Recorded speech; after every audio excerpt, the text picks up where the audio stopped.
Throughout history, wigs were status symbols, hence the term bigwig. One early wig-making technique was to use goat skin to simulate a scalp, and then hook hair into it with an embroidery needle. Today, animal skin is no longer used.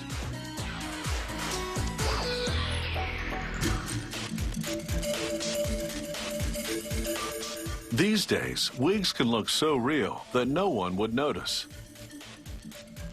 To make a custom wig, a wig master measures the client's head from all angles because heads come in many shapes and sizes. He wraps her head in cellophane, twisting it just under the earlobes. Next, he sticks filament tape all over the cellophane wrap. He layers it 4 times to make a cast.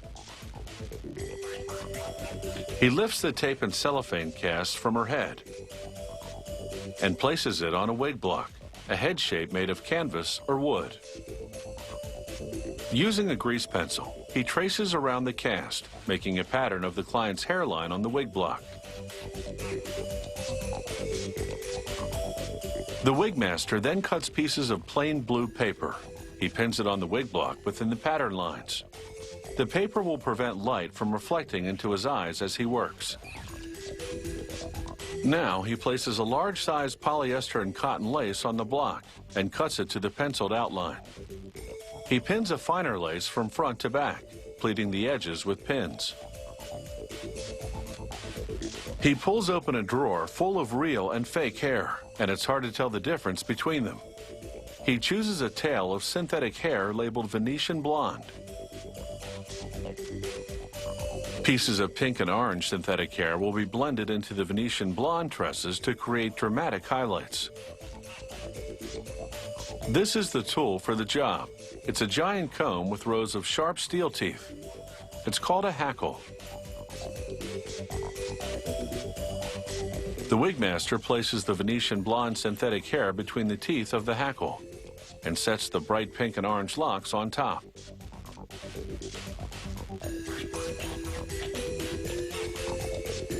Now he repeatedly drags the hair through the hackle. He loses some strands in the comb, but those are usually the weaker ones. This is called hackling, and the action gets progressively more vigorous. He twists and twirls the tail as he pulls it through the hackle. This is actually dangerous work. One wrong move and he could pierce his hand on the barbed comb.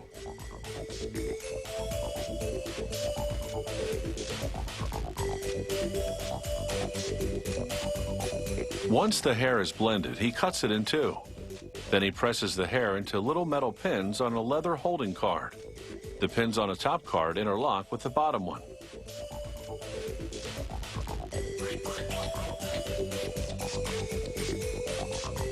He pulls hair out of the holding cards a few strands at a time. With a small needle that looks like a fishing hook, he knots the strands into the lace, beginning at the nape. This is called ventilating. It's very similar to rug hooking. In fact, it may be why toupees are often referred to as rugs. Ventilating is labor-intensive. He spends a minimum of 50 hours knotting the thousands of strands that it takes to make a wig.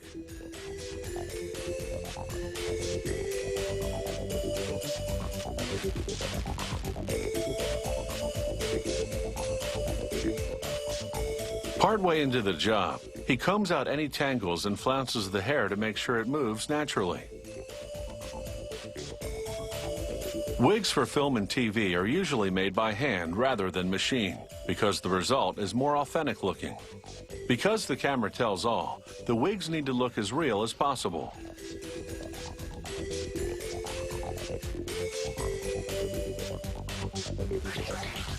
He weaves the front of the wig 1 strand at a time because the front hairline always gets the most scrutiny.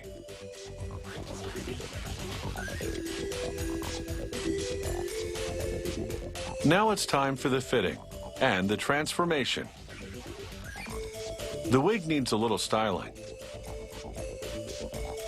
and he trims the ends. He cuts away the extra lace, and voila! She's ready to let her synthetic hair down and get into her new role.